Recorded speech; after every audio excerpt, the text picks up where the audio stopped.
Alors Moussa Ba, écrivain, comédien. Et là aujourd'hui on est là pour parler du côté justement écrivain. Tu as écrit justement sur cette ville, sur Nice. J'ai grandi à Nice-Est, dans un quartier qui s'appelle 328. Aujourd'hui il s'appelle Impasse des Orans. Au début ça a été un peu difficile parce que j'étais pas un élève assez attentif. Tout le temps en train de réfléchir, tout le temps en train de penser, mais je savais pas pourquoi. Et j'avais ce besoin de m'exprimer.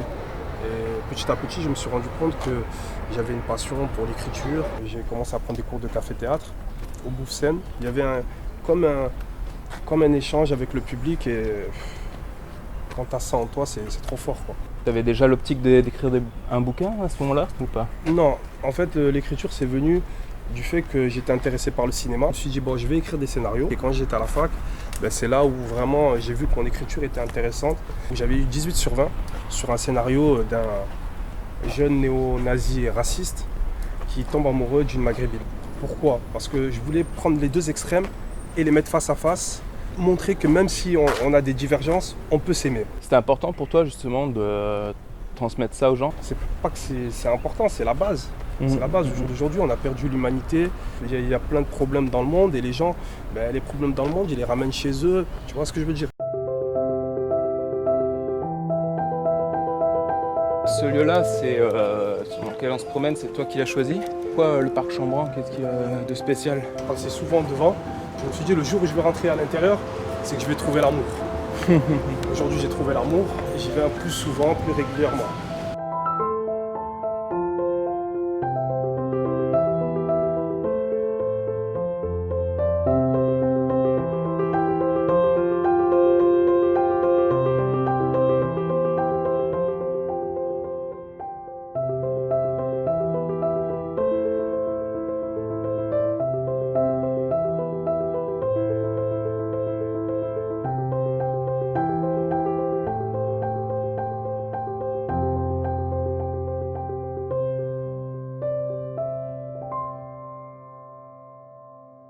Dans mon bouquin, j'ai essayé d'être un peu le porte-parole des gens oubliés. Parce que c'est vrai que Nice, comme tu peux voir le paysage, tu vois ici, tu vois, c'est trop beau, tu vois la Côte d'Azur, les plages et tout. Mais il y a quand même un petit côté caché, un petit côté un peu malheureux. Donc du coup, moi je voulais, dans ce bouquin, parler de ces choses-là, mais les tourner d'une manière un peu positive. Dire que voilà, on peut faire changer les choses si on s'y intéresse. Et à travers ton bouquin, surtout le premier, le genre 328, c'est aussi montré que dans la cité qu'on dit craignos, il y a des belles choses aussi. C'est ça que tu as voulu un peu mettre en avant, quoi. Ouais, tout à fait. Moi, je ne fais pas un livre pour faire un livre. Je fais un livre pour faire passer un message. Il y a plus beaucoup de gens, beaucoup de jeunes qui vont dans les bibliothèques lire des bouquins. Ouais. Donc là, j'ai voulu faire un livre d'action et court. J'avais appelé ça même à l'époque un speedbook. C'est-à-dire un livre que tu pouvais lire en même pas 1 heure. C'est une succession de nouvelles, d'étage en étage. Tu montes premier, deuxième, troisième, quatrième. Tu arrives au 8e étage. Ouais. Ça commence à prendre feu. Là, le livre, tu le tiens bien parce que vraiment, il y a vraiment des choses qui se passent. Le fil conducteur, c'est ça. C'est vraiment rester accroché. Et le deuxième, le deuxième, c'est un roman. C'est Vendredi 13, c'est encore un peu plus perso que le genre du 328. Ah oui, non, Vendredi 13, là, c'est plus romancé, c'est plus poétique. Et du coup, cette Laura là qui prend son véhicule ce Vendredi 13, va se retrouver dans les bouchons. Elle va faire une rencontre avec une personne ou une entité. Bon, faut lire le bouquin.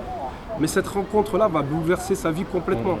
C'est montrer que l'inconnu, ça fait peur, mais que si on décide de sortir un peu de sa bulle de confort, du quartier qu'on connaît et qu'on va vers un autre quartier, on peut découvrir des choses surprenantes qui peuvent nous enrichir, quoi. C'est ça, c'est l'échange. C'est pas parce que tu es d'un endroit que voilà, tu peux pas aller dans un autre endroit déjà. Il n'y a pas de zone.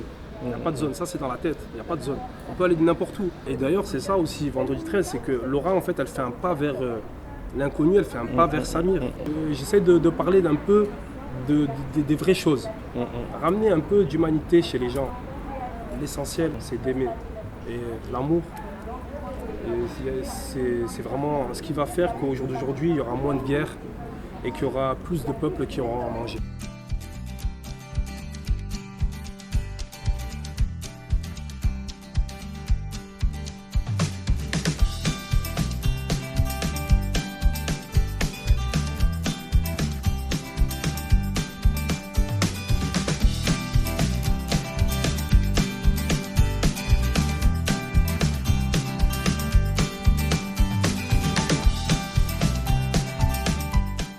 part, pour apporter de l'amour, ben, c'est donner du temps déjà.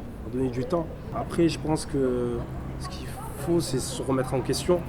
Se remettre en question et arrêter d'avoir des a priori et des préjugés.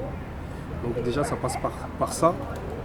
Et tolérance. Tolérance, ça ne veut pas dire qu'il y a quelque chose qui me déplaît, je tolère. Donc, quand je dis je suis tolérant, c'est en fait... c'est essayer de comprendre l'autre. Je comprends l'autre, voilà. Je suis ouvert. Pour toi, l'amour, ce serait quoi, du coup, si tu devais donner une définition? L'amour, ce serait quoi? Ce serait une union de deux communautés. C'est le mariage de quelque chose de connu et de quelque chose d'inconnu. D'accord. Tu comprends? Ouais. Voilà. Okay. Moi, c'est ça. Moi, en tout cas, moi, pour mon cas personnel, je vais vers l'inconnu. Et j'aime cet état d'esprit. Et voilà, ça c'était une belle rencontre. D'ailleurs, si vous voulez vous-même découvrir un peu l'univers de Moussa Pah, il suffit de taper sur internet son nom et vous pouvez trouver donc son livre sur internet ou alors à la Fnac de Nice pour ceux qui habitent à Nice. Je dois aussi remercier justement Télé Chez Moi, c'est grâce à eux que je peux continuer ce projet-là et vous faire découvrir justement des gens comme Moussa. Et je dois aussi remercier bien sûr le Parc Chambrun qui est un très joli parc, très mignon et que je vous conseille de découvrir. Je vais donc aller à la rencontre encore une fois de personnes méconnues, dans des lieux méconnus, mais qui mériteraient vraiment qu'on les connaisse.